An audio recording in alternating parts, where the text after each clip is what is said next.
तर भाजप नेत्या पंकजा मुंडे यांना विधान परिषदेवरती संधी मिळाल्यानंतर मुंडे समर्थकांमध्ये उत्साह दिसून येतोय। बीड जवळील नामलगाव या गणपतीला मुंडे समर्थकांनी पंकजा मुंडे यांना विधान परिषदेवरती संधी मिळावी त्याबरोबरच मंत्रिपद मिळावं असा नवस केला होता। हा नवस पूर्ण झाल्यानं गणेश लांडे आणि गणेश पुजारी हे मुंडे समर्थक नामलगावच्या गणपतीच्या मंदिरात आले। यावेळेस त्यांनी 5000 नारळ फोडले। तर पंकजा मुंडे उमेदवारी अर्ज दाखल करतील तोपर्यंत हा नवस अशाच पद्धतीने नारळ फोडून पूर्ण केला जाणार आहे। तर नामलगावच्या गणपतीला 5000 नारळांचा नवस पूर्ण केला जातोय।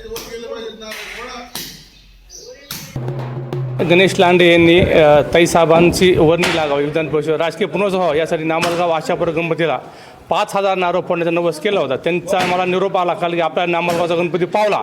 तर त्यांचा निरोप आल्यानंतर आम्ही या ठिकाणी सकाळी 10 वाजल्यापासून नारळ फोडण्याचा नवसाचा कार्यक्रम अभिषेकाचा कार्यक्रम पूर्ण करत होतो।